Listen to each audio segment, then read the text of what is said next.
Alright, so Apple Music decided it was gonna make its own top 100 albums of all time list. Cool, that's perfectly fine. Usually I don't bother much with rankings like these, but this is Apple Music, one of the biggest streaming platforms on the planet. They have a pretty big influence on narratives, so I was interested. I went into this thinking, look, it can't be worse than Rolling Stone's top 500 albums ever, so why not give it a shot?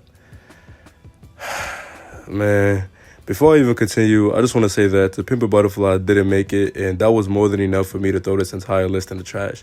Don't care. They had Billie Eilish here, but no TPAB. This shit boo-boo. Some other notable albums that didn't make it were Off the Wall, ATLiens, Mad Villainy, Reasonable Doubt, Bad, The Carter 3, It Was Written, Channel Orange, The Wall, Animals, The Infamous, Liquid Swords, B, Mama's Gun, and a lot of other brilliant albums.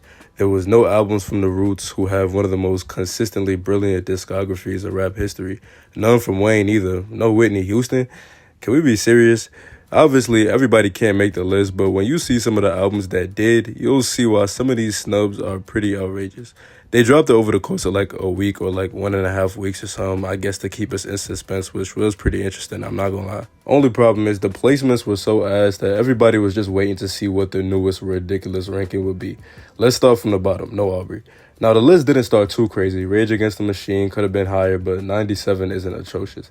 I honestly wouldn't have Astroworld on this list if we're talking about greatest albums in all of music history, but whatever. That's not the end of the world. I can see why it's here. I personally would have put Rodeo, but that's just me.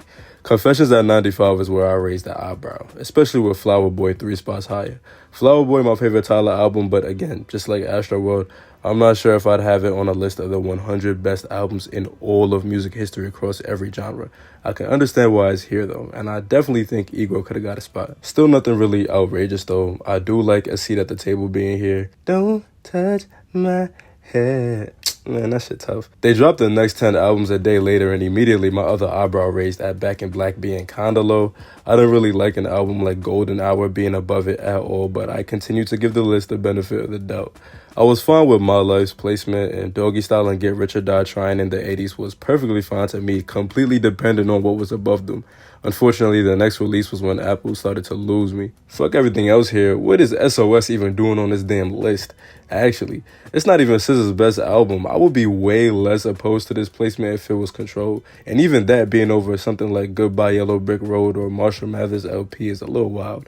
I am by no means an Eminem superfan, but really, MMLP at 80? Alright, man. That SOS placement is atrocious, though. Listen, I love that album, and I think it was one of the better albums of 2022. I think they forgot that this is a list of every album ever created, though. Can we be for real? Suggesting that SOS is better than all those snubs I mentioned earlier is definitely something. I'm skipping over the Bad Bunny because I personally just never understood the hype, and I can't really give an unbiased opinion there. I've never been a fan. I like the Missy placement. That one's getting no complaints from me. Straight Outta Compton at 70 is whatever, but The Queen is Dead at 66. I personally have it higher. I'm not gonna lie. That's a brilliant album, but okay, fine. I love the De La Soul inclusion, and I love the Erykah Badu inclusion. Look, it might be a little too low for my taste, but I was worried they wouldn't have this shit here at all.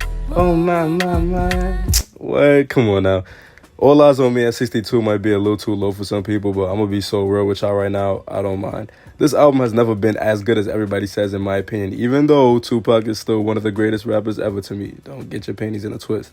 I personally just never understood when people put it on the same level as 90s albums like Illmatic and 36 Chambers. I'm sorry, that's just me. Still love it though. Live the life of a thug, nigga, until the day I die. Now, Love Deluxe at 61 wouldn't have been a major problem if I didn't know for a fact that there would be certain artists with albums above this. I'm sorry, but there's no Taylor Swift album I'd ever put above this. I don't give a fuck. There must have been an angel by my side. What? Stop it. Around this point, I accepted the fact that 1989 was going to be above a lot of my favorite albums, and it really just soured my opinion of this entire list. As a matter of fact, I knew there'd be a lot of albums that pissed me off from this point on just because I didn't think Apple Music was genuinely going to pick 60 albums that were truly better than Love Deluxe.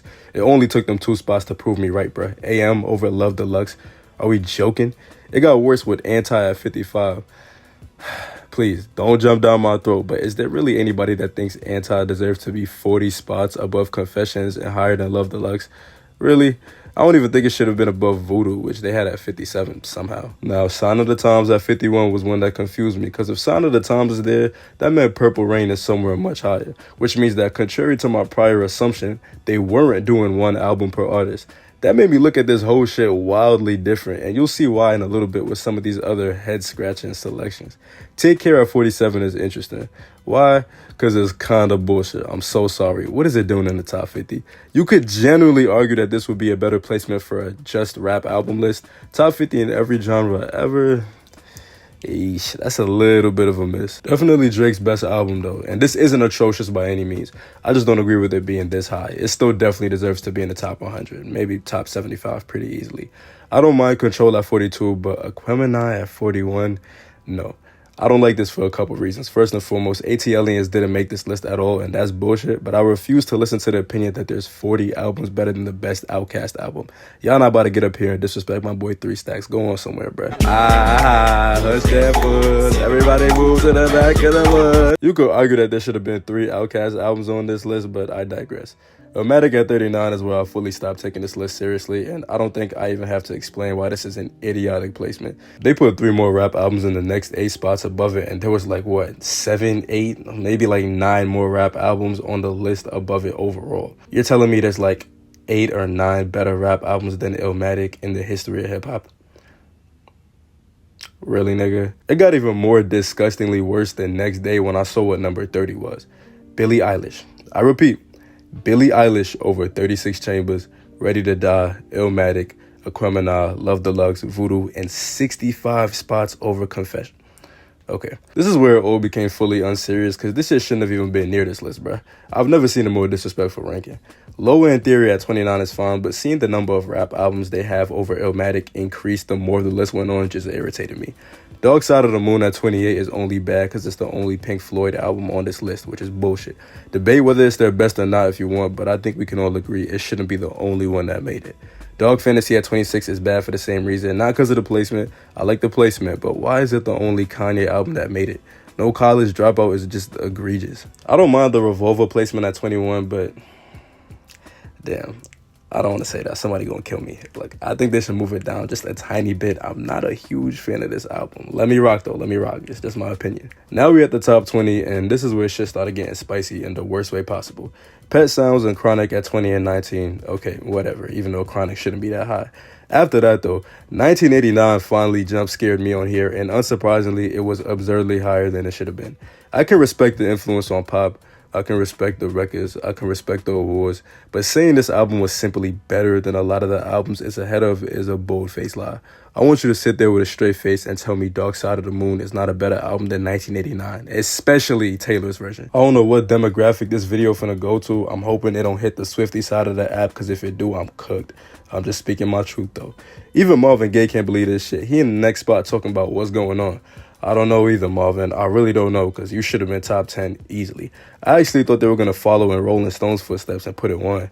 I wasn't too pissed at the 17, though, till I seen what was 2 spots higher. Yeah, look, I love Adele. I love that lady with all my heart. I swear I do. 21 is a beautiful, beautiful album. But hell nah. Above what's going on, what's really going on, bruh? They was snorting beer coke in them Apple offices, bro. The list just get wonkier and wonkier the closer we get to the finish. Blueprint at 13, crazy, because that ain't even Hove's best album, let's be real. Reasonable Doubt deserved to be on this list way more. Not this high, but Blueprint didn't deserve to be this high either. Yes, it should have been behind Illmatic. It got no business being ahead of Nas's best album. 12 and 11 were 2 of my favorite albums ever created. OK Computer and Rumors. That's never going to get a complaint from me. Now, I'm going to be real. Before they dropped the top 10 earlier today, I did not know what to expect. They hinted at them with these images, and the Good Kid, Mad City one was pretty obvious. Same with Nevermind, Lemonade, and Miseducation. I didn't see any of them that hinted at To Pimp a Butterfly, though, and that's what really itched at my nerves. But I waited just to see if they slip it in there. 10 was Lemonade by Beyonce. All due respect, I don't think it should have been this high. Top 20 without a doubt, but I drop it literally just by a few spots for a couple of the albums behind it, like What's Going On, for example. 9 was Nevermind by Nirvana. I'm fine with that, to be honest. 8 was Back to Black by Amy Winehouse. I'm going to be so real with y'all. I've never listened to this album, so I'm in no position to speak on it. It appears that I'm missing out, though, so I'll give it a spin one of these days. 7 was Good Kid, Mad City. I'll fuck with that heavy. Is this way higher than I expected? Definitely yes. I thought it would be like 20. But this is arguably the best rap album of the 2010s other than To Pimp a Butterfly for me. Kendrick arguably is at his best pure rapping wise here. The storytelling is immaculate. It has all-time great rap songs like Sing About Me, I'm Dying of Thirst, while also having some of his biggest commercial hits like Swimming Pools and Bitch Don't Kill My Vibe.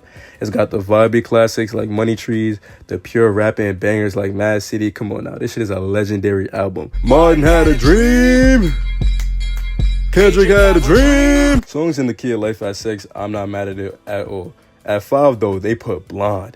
And words can't describe how much I love this placement, even though it's extremely out of place. I don't care if you think it's too high or you think it don't deserve top 10. I don't give a shit. This was damn near enough to redeem this entire atrocity that was the rest of this list.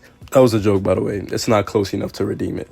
Not at all. Look, I'm talking from a heavy personal bias point of view, but this album will never be touched as my favorite album in the history of music. So I'm never going to complain about it being put in the top 10 albums ever, even though if we're being serious, it doesn't have the impact or influence that most of the other albums in this top 10 or even top 20 have. Beautiful love songs with a touch of sadness like Ivy, nostalgic and almost reminiscent tracks like Nights and Self-Control, like Pink and White 2, absolutely gut-wrenching ones like White Ferrari. This album will forever hold an untouchable place in my heart, and it's one of the most well-written albums of the modern day. It has so much depth. It confuses me when I see people saying Channel Orange should have been there instead. I think CO should have made it, but Blonde is a better album from like almost every angle. Purple Rain was a given in the top 10. We all knew it would be here. Same with Abbey Road and Thriller, but Miseducation at 1 was a surprise. I knew it would be top 10, but number 1 over Thriller? If I'm being honest, I don't even think Thriller should be 1, but out of all the albums they chose for the top 5, it has the best case. I can respect Miseducation at 1 though. It's literally the pinnacle of hip-hop and R&B, the perfect blend and the ideal combination of the genres. The fact that it's Lauryn's only solo album and it catapulted her to legend status immediately is insane. She was literally able to fuck off after that live album and never make music again. However, I don't think Miseducation is the greatest album of all time either. None of the albums they put in the top 5 should be 1 in my personal opinion. As a matter of fact, I think there's more albums outside the top 10 that I'd have at number 1 over most of the top 5.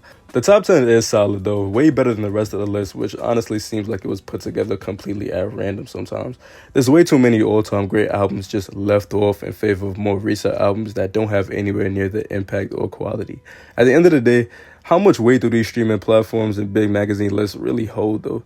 Some of them have their own agendas. A lot of them aren't even part of the cultures of the albums they're ranking and rating. They can't even gauge the impact of some of these albums, and that's okay. We know how much they mean to us. Don't let these lists get you too angry.